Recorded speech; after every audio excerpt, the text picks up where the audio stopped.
yewe uretse no kuba nakugurira telefone ye nanagushakira visa nkakuvana nga mu gihugu cy'u Rwanda kujyana muri Dubai. Seriously? For sure. So wabikora gute? Urumva ubona nibigwa muri shop z'amatelefone muri Djibouti icuruza ibintu byose bigenda neza bandi umuhereza cyane. Usaba mbyimba ndumukire cyane n'ababizi cyane. Cyo nabishatse nari gutuza Roma kwa papa. Mbabe. Umbaze. Rero uko birenze. Siko nagushakaga.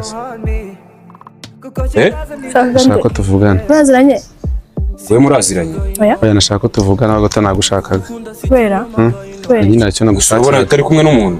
Se watujije. Nta giciro ufite mu kimwe. Tumwumve nta kibazo. Utujije ninde kuvugisha nagushakaga muvugisha umwanya muto. Ni cyo kibazo. Nshaka ko tuvugana wama umwanya muto tukavugana. Abo duhaye umwanya. Navuga ibyo avuga. Nyine bugiye nani byo. Ageze. Ibyo bintu byihorere papa. Dusanganye.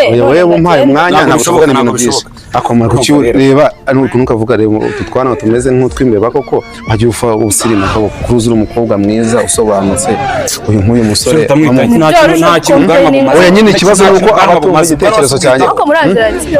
ako ngenzi ashobora kubona amenya n'umuntu udafite ubwanwa ibintu by'ubwanwa bireke ndi kubasha ibintu by'ubwanwa hanga ariko nuko bigaragara mana uri umwana rege ukeneye kunywa yawurute jya kunywa yawurute bebe mwihorere koko nawe hagaciro nta kintu bumaze ku isi nta kintu bumaze none se uyu nguyu nta kintu na kimwe yakora njye ntakora nta na kimwe naho nawe bikora sigafashamo nawe bikore ngaho nawe nyine bikore sabonye ko kafashamo nyine kumva ko ari cyo bumva nawe ujya kunywa yawurute reka tube tuganira sibyo kandi ugire umunsi mwiza bebe cyangwa ninjye dukwiranye pe sibyo ubundi nkuriya muntu mwawe gutekera